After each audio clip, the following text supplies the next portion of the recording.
Welcome aboard. It's 8:57 over here on the East Coast on Long Island in New York. And we like to start a little bit early. For those of you listening on demand, you know how it works. We have a great live chat room, and you can show up there any day of the week. We do podcasts every day, either Lenny or me.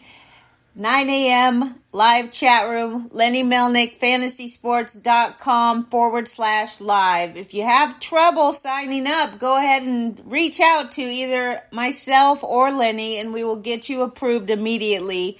We seem to have a bunch of spam users trying to get signed up, so we're going to fix that. But in the meantime, trying to find the actual legitimate people that are trying to sign up is a mess at the moment. So after this podcast, I will be fixing it.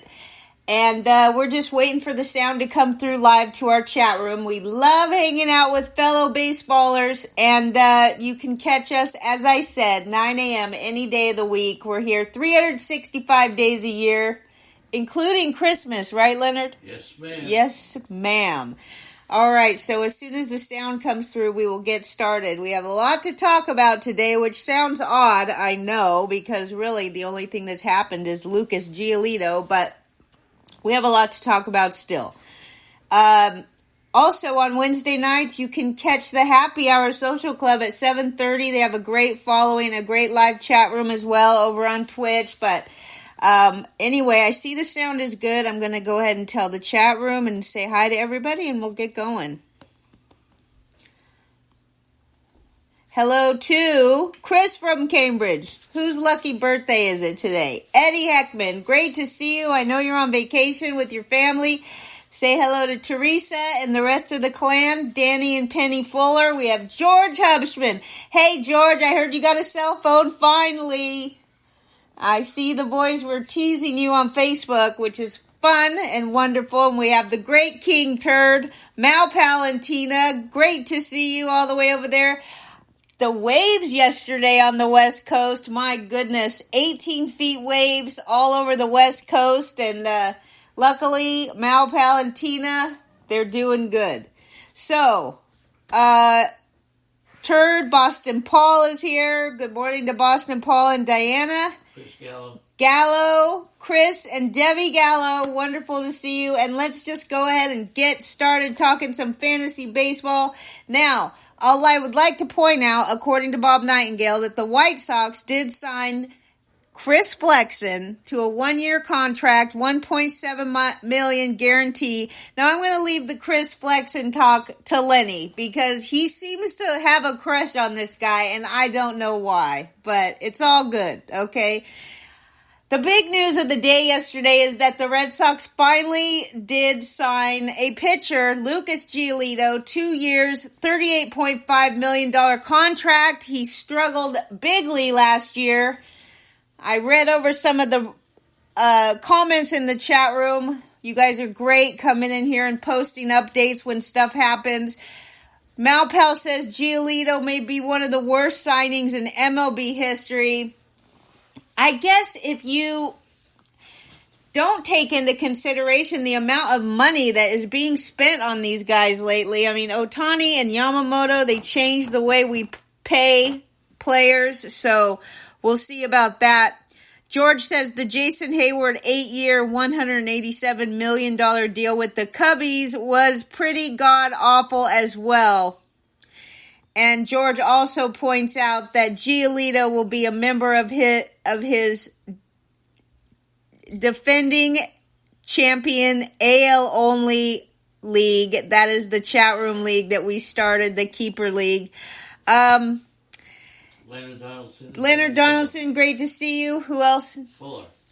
And Captain Danny. Of course, how could I forget? I didn't forget Danny. I already said. Laura. And Laura, great to see you. Laura and Mary, wonderful times here. You know I've been using X now. I'm still learning how to use it, but I'm trying to... you do find a lot of tidbits on there, and I've made friends with a lot of Mets fans. There's a guy that makes songs about the Mets. He made a song about how the Mets should get Gio Urshela.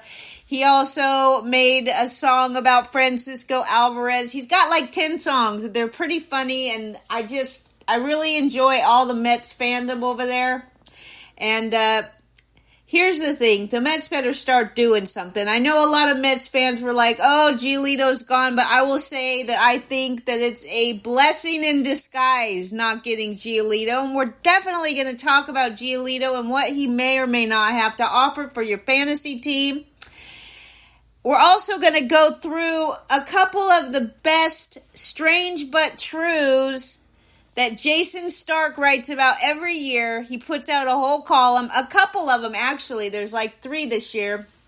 Strange but true things that happen throughout the season. It's always a great read. I picked out some of them and to highlight on this podcast, but here's one about Giolito. Actually, Giolito was in the Strange but True column by Jason Stark at The Athletic. He says, Giolito, it was wacky enough that he ping-ponged from the White Sox to the Angels to the Guardian in 36 days. But the strange part about it is that he found a way to allow at least 8 runs in a game for all 3 of those teams. The last pitcher to do it was Bill McGee in 1899. Now you're looking at the Red Sox starting rotation. You have Chris Sale, Giolito, Brian Bello, Nick Pivetta, Cutter Crawford, Tanner Houck. That's their rotation. They have 1 lefty in Chris Sale. The rest of them are all right-handed. Chris Sale finished the season with a 4.88 ERA, and in 2022 he had a 4.90 ERA, but his FIP was 3.66, okay? So then it led people to believe that he would have a somewhat of a bounce-back year. I mean, when you have an ERA of 4.9 and you see that the FIP, fielding independent percentage, was 3.66, you could legitimately say in your mind that maybe Giolito just got unlucky. There is some, I know people are past the FIP, the BABIP, and all that. I still use both of those. So call me old school, call me, not caught up. That's okay. But instead of bouncing back and doing what his FIP said he should have done, this is XFIP, by the way. He registered at 4.88 ERA with a 1.31 whip. He's got problems with his control and command, absolutely, but he always strikes out batters. You know you can count on this guy. I mean, look, it's kind of like Rodon, Carlos Rodon, before he had that great season. You knew what you were getting out of this. Well, you didn't know what you were getting in ERA, okay, with Rodon, but you did know that he was going to strike out some batters and he was going to eat a bunch of innings, and that's what you can guarantee from Giolito. He did strike out 204 and 184 in the third innings, but his walk rate causes this 1.31 whip, 9.2% walk rate. He allowed 41 homers, okay? So, not good. And that is the reasons why he was on 3 teams in 36 days. Mitchell and Tito Luna. Tito and Jeter Luna, great to see you. Mitchell Hartson, good morning. Now, like I said, you can rely on innings, you can rely on strikeouts, and past that, you really don't know what you can get from this guy. He will have a spot in the rotation as the Red Sox number 2 pitcher. As far as what RotoWire says, RotoWire, I can't speak highly enough about RotoWire. They have every tool that you could need. Every year they add more tools, it feels like. They give you pretty much every stat you need. I haven't even had to go and search for things at MLB or Fangraphs in a couple years. You can import your leagues into RotoWire. They tell you everything you need to know as far as I'm concerned. I know there's a lot of people out there that like to use all these really advanced formulas and stats and stuff. I just don't care about it. You can get all the tools you need for the players at RotoWire, and that's what I mean, and I'm sticking to it, okay? The interesting thing, I brought this up before. We've talked about Giolito so much in the past, and I brought this up on another podcast, and I'd like to reiterate it, because what RotoWire's advice is that start Giolito in pitcher's parks only until we figure out if he has fixed his command a little bit. And the interesting thing about that is that in 2022, he had a 6.08 ERA at home and a 3.83 ERA away. Last year, he had a 3.58 ERA at home and a 6.07 ERA away. So, pitcher's park or no pitcher's park, this guy struggles. But where do you draw the line on grabbing Giolito? You do know that he's going to pitch a bunch of innings. Could he bounce back, and could he redeem himself in Boston? His ADP is currently 207. I'm sure that's going to go down a little bit. You're going to have to draft him earlier than 207 because this is the drafts that have already been done. He didn't have a team at that point. Now he has a team. So his ADP will fall, no doubt about it. Boston Paul sent me an interesting piece of news. He said that according to Alex Spear of the Boston Globe, the Red Sox are exploring trading one of their young outfielders, Abreu, Rafaela, or Duran, for top starting pitching even after they sign Giolito. That's a good tidbit. We'll see what the Red Sox do. They almost have to do something else. Although, funny tidbit, as I will point out in a few minutes, is that the Red Sox, according to Fangraphs, currently have the 10th best rotation in baseball, which is hard to believe. I have the top 10 rotations and the bottom 10 rotations according to Fangraphs. I'm going to point out a couple that stood out to me. But I'm sure you all know Vlad Sedler. He pointed out on X that the last time Giolito pitched at Fenway, he threw 1 inning, he allowed 7 earned runs, walked 2 batters, and allowed 2 homers. So that is a great tidbit as well. And I feel like this is the last time Giolito pitched at Fenway. I didn't really have time this morning to go look at his overall career stats at Fenway. If any of you in the chat room want to go to StatHead or wherever you get your stuff and look at these career innings for Giolito at Fenway, I would be interested to find those stats. Chris Northrup and Tommy Johnson. Good morning to Tommy Johnson. Good morning to Chris Northrup. So, not this Saturday, but next Saturday, I was invited to be a part of Chris' YouTube Yankees podcast. I can't wait to go on there and talk Yankees. Hopefully, they do something else. By the time I go on there, I might have to postpone this meeting. Chris, I might have to postpone this. I would love to come on when we see the Yankees doing a little bit more. They go out there, they get Juan Soto. They haven't done junk since then, okay? That's what I think. I would love to be able to come on there and say that, yay, this is what we have for the Yankees going into spring training. It just seems like some of these teams are not doing anything. As Lenny pointed out yesterday, the Cubbies are the only team that haven't done anything. But I disagree. They did do something. They stole the manager from the Brewers, and they signed him. Another tidbit that Vlad Sedler put out yesterday on X. He talked about Yandy Diaz. Tito Luna, help me out here. I think it's Diaz. 92.8 mile per hour average exit velocity over the last 2 seasons, ranks 7th best among qualified hitters. The only guys with a higher average exit velocity over the last 2 seasons are Judge, Yordan Alvarez, Ohtani, Acuna Jr., and Olsen and Devers. So why is Yandy Diaz not hitting more home runs? Of course, his 5.7% launch angle does not allow him to hit the ball out of the park no matter how hard he hits it. It's not going in the air. I don't know. Yandy Diaz does deserve some love for his 92.8 mile per hour exit velocity. Rotorius says he wanted Giolito.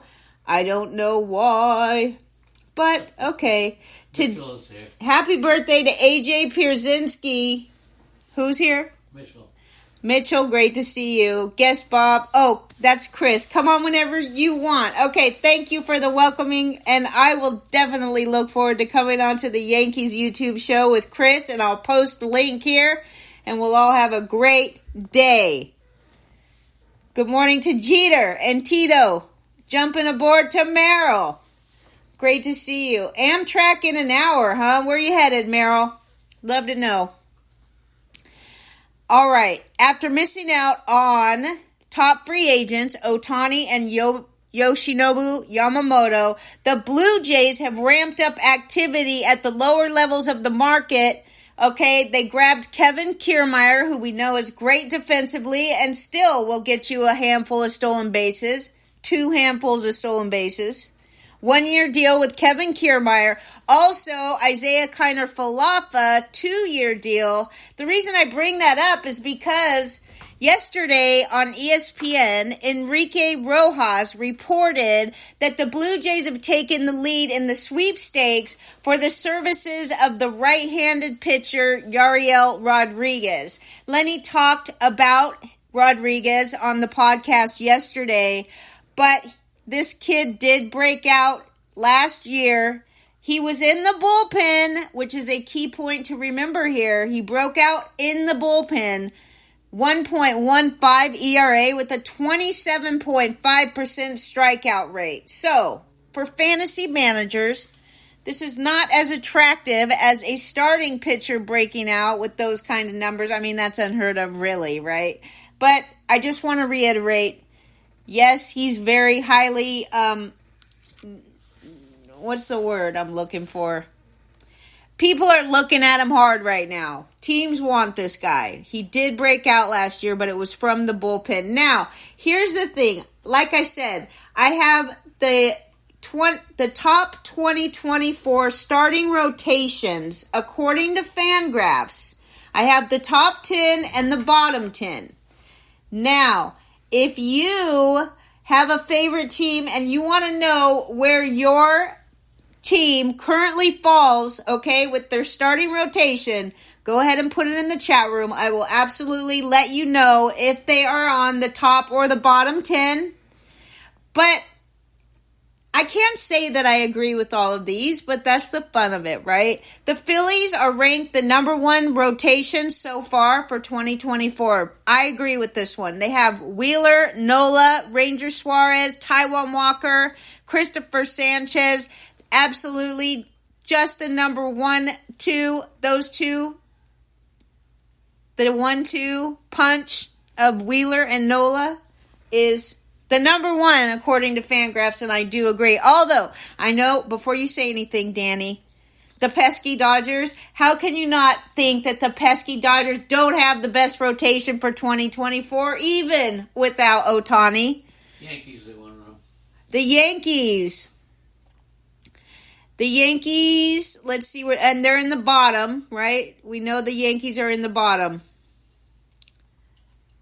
Actually, they're not in the top 10 or the bottom 10. We don't have the Yankees. They must be somewhere in the middle. Who else, Leonard? You keep an eye on the chat room. We are talking the Dodgers rotation. Tyler Glasnow, Yamamoto.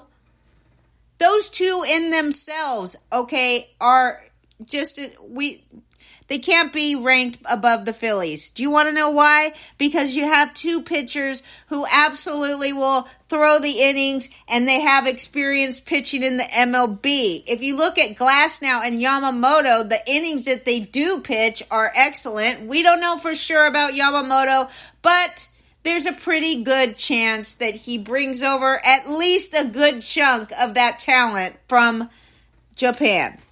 Now, they also have Walker Buehler, who I would beg for you not to forget this year. Look at Walker Buehler.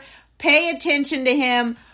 If you draft before spring training Walker Buehler is an absolute steal. A lot of people, they have short-term memory, okay, for these fantasy guys. Walker Buehler was a stud. He hasn't been healthy, but he's had plenty of time to recover from his Tommy John surgery. I have seen analysts say that Walker Buehler might be brought back slowly. And my response to that is, what a joke. This guy has had plenty of time to recover from Tommy John surgery. He doesn't need to be coming back slowly. He's probably throwing as much trying to recover from Tommy John, which is very difficult to come back from, and you have to work very hard, and your arm and your shoulder and your elbow, everything is the strongest it's been because of all the work that it takes to come back. Walker Buehler is not going to be having this, okay, let me, go in the bullpen, pitch a couple innings, be a long bullpen guy. No, he wants to be in the rotation. Yes, it's easy to forget about him, but depending on where he goes in your draft, and if you happen to draft before spring training starts, because once spring training starts, you're going to see his ADP going down, right? I don't know. Let me look at what his ADP currently is. And I will tell you that it is only going to be going down from here, especially if he shows up to spring training, which I think he will. But, still, let's see what he has here. For ADP, currently, according to RotoWire, it's 93 ADP. That's lower than I thought it would be. He's ranked 230 overall. I don't blame that. Wow, 93. So you're really not going to get that great of a deal on Walker Buehler, but don't forget about him. He's going to be a big part of this Dodger rotation going into next season, okay? Don't forget Walker Buehler. Now, triple play. Triple play, welcome aboard. The next one on the list, the Braves. You look at this rotation, you got Spencer Strider, might be the best pitcher in baseball. You have Max Fried, who is also very good. Righty-lefty combo here. A couple of youngsters that need to be in your notebook, right? AJ Smith-Shawver, excellent pitcher, has great stuff. He didn't do great in the majors when they brought him up, but he's ready to make his mark. He should be a breakout candidate for this coming season. And number 4 rotation in baseball, according to Fangraphs, is the Marlins. Right? The Marlins. Hey, Malpal, you finally got your Luzardo up there in the top, right? You finally got Luzardo to be pitching well for you. Malpal was Luzardo's first fan. I guarantee it. Tell me what round you drafted this guy in when he was a rookie. He was at the time the best left-handed prospect in baseball. Okay, and when he come up, clearly didn't live up to expectations.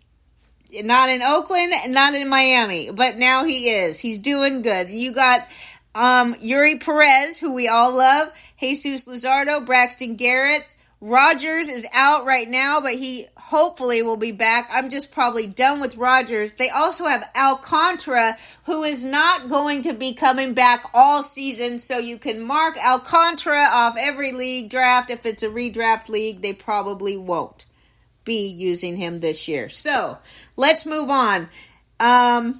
Malpal says the Dodgers will likely run a 6-man rotation. I absolutely agree. It's the smartest thing they could do. I think their intentions are that.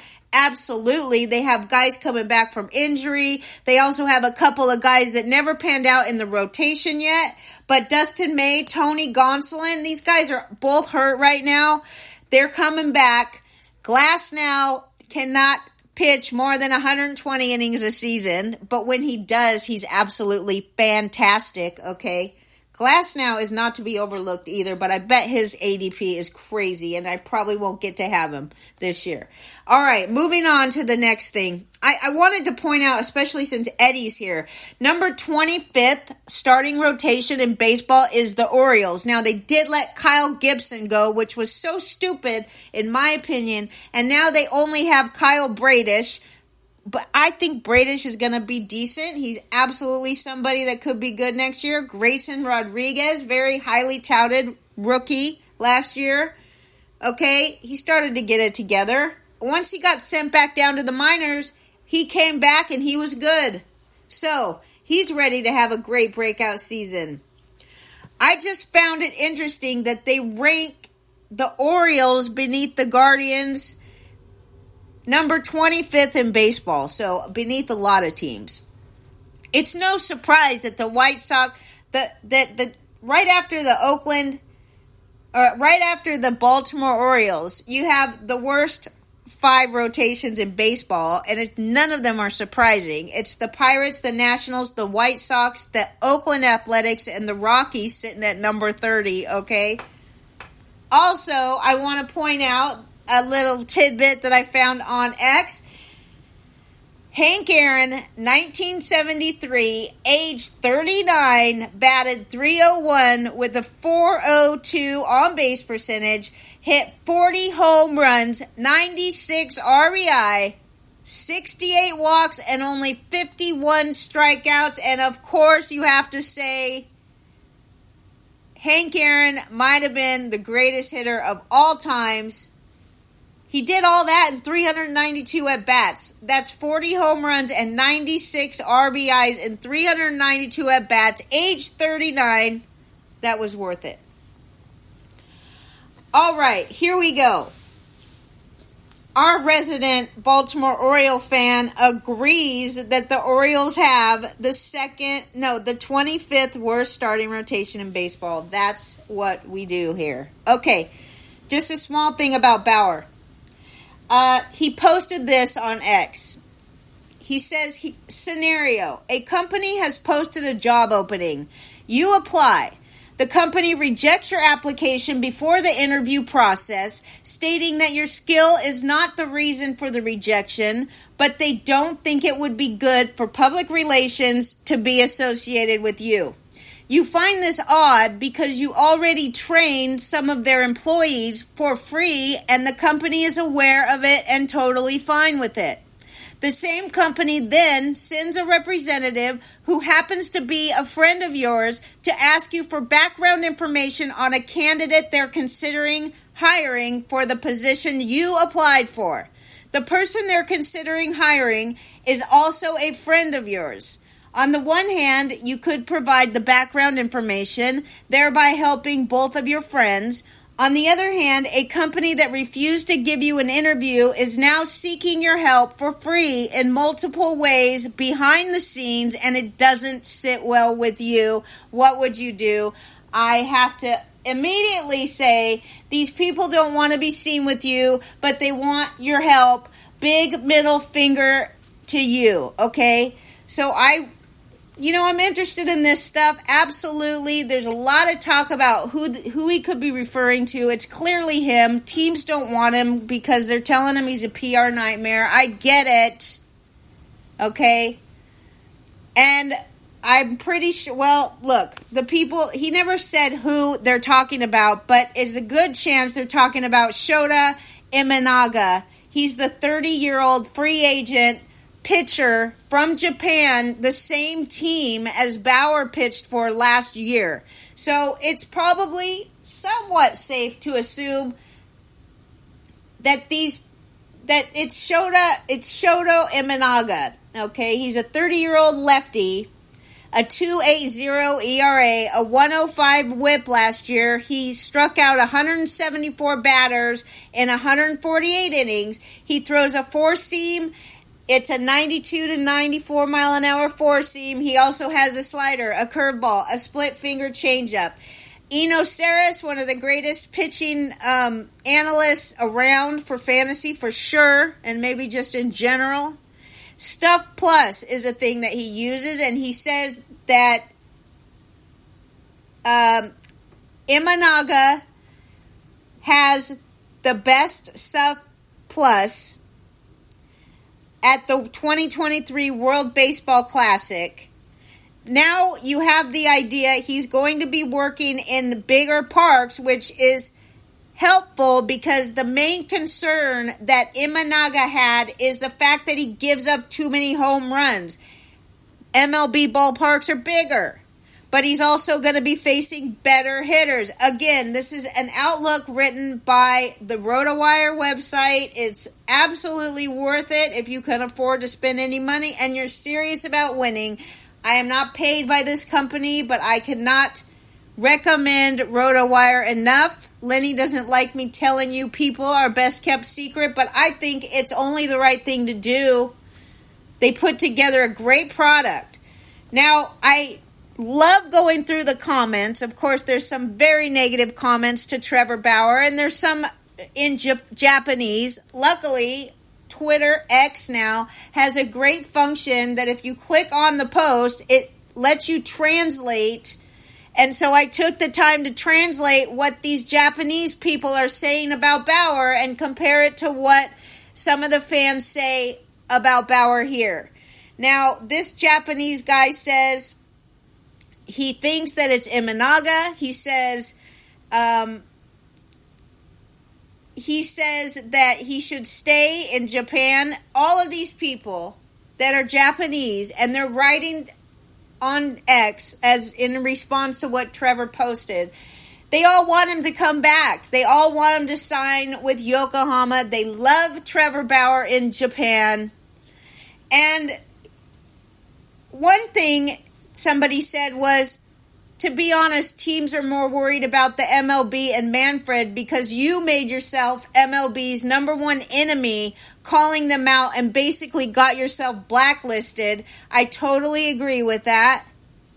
He called out MLB. He refused to admit to something that he says he did not do, and they did not like that. They would have been much easier on him had he said, okay, I did it, whatever, take my punishment, go to some anger management classes, and then they'll let me play again. But he refused to do that. He's never changed his statement on what happened with that girl. But either way, I think it's nice to see. One guy from Japan said, please stay in Yokohama or come to Oryx. Actually, I want to see Trevor Bauer again. And then another guy said, anything is fine, but please declare Yokohama for the rest of your life. One interesting post that was made by Zach Scott, who was the acting general manager of the Mets between January 2021 and September 2021, he says this: I know people who were accused, and some falsely, punished and unable to continue their career. They didn't make $77 million. Do you know how they handled it? They wear it, they don't publicly complain about it, and they quietly work on themselves personally and professionally. And here's the thing about that. There's more to this conversation with Zach Scott. Somebody questions him, and the conversation goes on. But Trevor Bauer has been out there quietly working on himself, hopefully personally. I mean, what he did was obviously the worst mistake and bad judgment that he could have ever made. It's ruined his career, possibly forever. But there's no question that Trevor Bauer has put his head down and gone out there, and he's been doing it since the day he was suspended. He's been throwing pitches. He has been making new pitches. He's the hardest working pitcher in baseball, no doubt about it. He still puts in lots of times throwing the baseball, and always has and always will. So this guy's saying that he has not put his head down and worked on himself personally or professionally is just wrong. And then the guy goes on to say that because someone asks him, if you were still a GM and he wasn't, and because he wasn't charged with a crime, would you sign him? And Zach Scott replied, I never want to impact a player's market, so I only talk about the past markets, which is interesting because he just absolutely commented on Trevor Bauer. But either way, he said he was an acting GM of the Mets when they almost did sign him, and he wanted nothing to do with him, but others above him did want something to do with him. He says he doesn't say that to toss them under the bus because the talent is obviously there. So that's that about Trevor Bauer. It's my duty to keep you updated about what's going on since nobody else will, and that's it. You know my opinion on him, and I respect everybody has an opinion on him. You could hate him, you could like him, whatever it is, he's still the hardest working pitcher in baseball. And if he doesn't come back, which I think there's a good chance he's not coming back, sadly, he's done very well for himself in Japan. The fans love him, and I wish nothing but the best for him. That's it. J.R. Matz, wonderful to see you. And Danny and Moose and Mikey, okay? And good grief, I forgot your wife's. I think it's Kate. I can't remember your wife's name again. Okay, let's talk about some of these strange but trues, all right? You have Jason Stark for The Athletic writing some excellent goods about strange but true, and it starts off with Kyle Schwarber, which of course is just in itself strange but true. The guy finished the season batting .197 with 215 strikeouts, again the most in MLB. He did that the year before as well. Struck out 203 times the year before, I think. Don't quote me on the exact number, but definitely the most strikeouts in baseball 2 straight years in a row.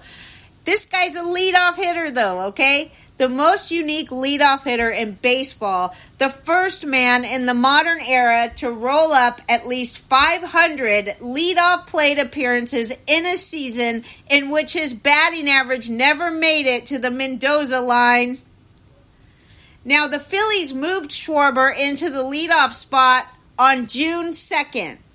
They went 65-41 in games which Schwarber led off, which means they played like a 99-win team when Schwarber was batting leadoff.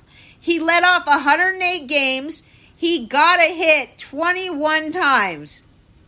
Out of 108 games, he got 21 hits, and only 6 of those were singles. He walked, though, 21 times, and he hit 11 home runs from the leadoff spot.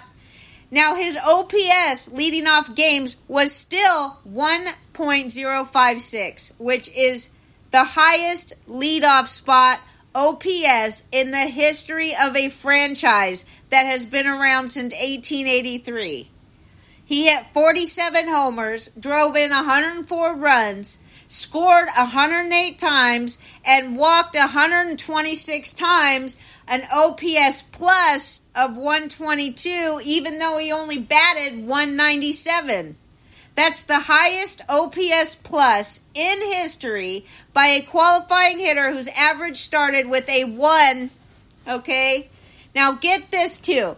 Bo Bichette in 2023, he had a 306 average with a 123 OPS plus. Kyle Schwarber, a 197 average and a 122 OPS plus. That's because, amazingly, Kyle Schwarber had a higher on-base percentage than the guy who batted 306 with a 339 on-base percentage. That's Bo Bichette. Schwarber, a 197 batting average and a 343 on-base percentage. Talk about a guy who's better in on-base percentage leagues than, average leagues. You got your guy right here, the number one, the number one difference for your on-base percentage leagues versus your average leagues. Okay. Also, he led his team in runs scored. He still batted 197. Players since 1900 who have hit 197 and led their team in runs scored on any full season. Oh, wait, there's just nobody else, okay? There's nobody else that's ever done it. Kyle Schwarber, he's the only one. He had 100 more strikeouts than hits. He struck out 215 times and had 115 hits, and he still led his team in runs scored. And these are great, and I will remind you, I get these strange but true tidbits from Jason Stark at The Athletic. He does these every year. Love it. Okay. Now, at one point in the season, he had a negative WAR. And he said his teammates and him laughed about the fact, because he had a negative WAR. They teased him about it, but he did end up with a WAR, a positive of .6. part of the problem is his defense, okay? So you don't want Schwarber out there defending games, and you just put this guy as the DH leadoff batter. It's so strange. How does a guy mash 47 homers and surpass 100 RBIs and 100 runs scored, yet still be worth less than one win above replacement? He's the only one. It's never happened, okay? Now, also another tidbit. We're moving on from Kyle Schwarber. This is another strange but true from Jason Stark. The first 3-homer game was on April 1st, and it was by Trayce Thompson, whose brother is Klay Thompson, as you all know from NBA. But he was the first Dodger in the history to stuff a grand slam, a 3-run homer, and a solo homer in the same day. And then he went 40 days between hits. I'm not talking about a home run. I'm talking about this guy didn't get another hit for 40 days. He went from April 19th to May 30th without getting a hit, and he batted 148 over the rest of the season, and he hit as many big league homers over the next 6 months as he hit in that one day. Trayce Thompson, famous for something. Elias Diaz, okay, catcher for the Rockies, he turned 33 years old last month. And since the rules required that somebody on the Rockies had to be an all-star, he got the job. So, in the all-star game, Elias Diaz hit a game-winning, lead-flipping pinch home run to hand the National League the all-star game. One, okay, ever. Pinch hit all-star home runs, one in one swing. Pinch hit regular season home runs in 15 pro seasons, 9 big league seasons, and 2,166 trips to the plate, 0. Here's another tidbit about Xander Bogaerts, this poor guy, right? On May 3rd, he had a career-high 30-game on-base streak, okay? And he hits a ball.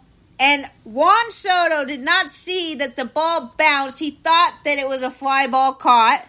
So Juan Soto, who was on first base when Xander Bogaerts hit, okay, he thinks that the ball was caught, so he starts running back to first base. And here's how Jason Stark puts it. His career-high 30-game on-base streak was broken despite the weird technicality that he was standing on first base when it ended. He hit a fly ball to outfield, but it wasn't caught before it bounced. Juan Soto didn't see the ball bounce and hustled back to first base, where he found Bogaerts was not as happy as usual to see him. So this was a career-high on-base streak that was broke by accident. All right. Everybody's your boy, Paul. Everybody is Boston Paul's boy. All right, let me check the chat room. How's it going? Turd, everybody, great to see you. Malpal says, lots of ups and downs with Kyle Schwarber in head-to-head points leagues for sure. Chris from Cambridge points out that Soriano had one season with something like 30 homers and 50 RBIs, but man, nobody can compare to Schwarber. Chris from Cambridge says, is Joey Gallo going to bat leadoff somewhere next year? Okay, Gallo is about to make his Oakland stop before going to Asia to play, Japan or Korea probably. Clearly those are the Asian teams, so all right. Moving on. How can we leave Arias out of the strange but true? Arias, Miami guy, 3 5-hit games in 16 days. Look at Miguel Cabrera. In his 21-year career, he had 2 5-hit games in 2,797 games in his career, and Arias did it in 16 days, 3 of them. Also, another great one from the column over at The Athletic. The Angels went 5 years despite having Mike Trout and Ohtani for all 5 of those years. They did not have any hitter on the roster get 5 hits in a game until Hunter Renfroe did it on June 24th.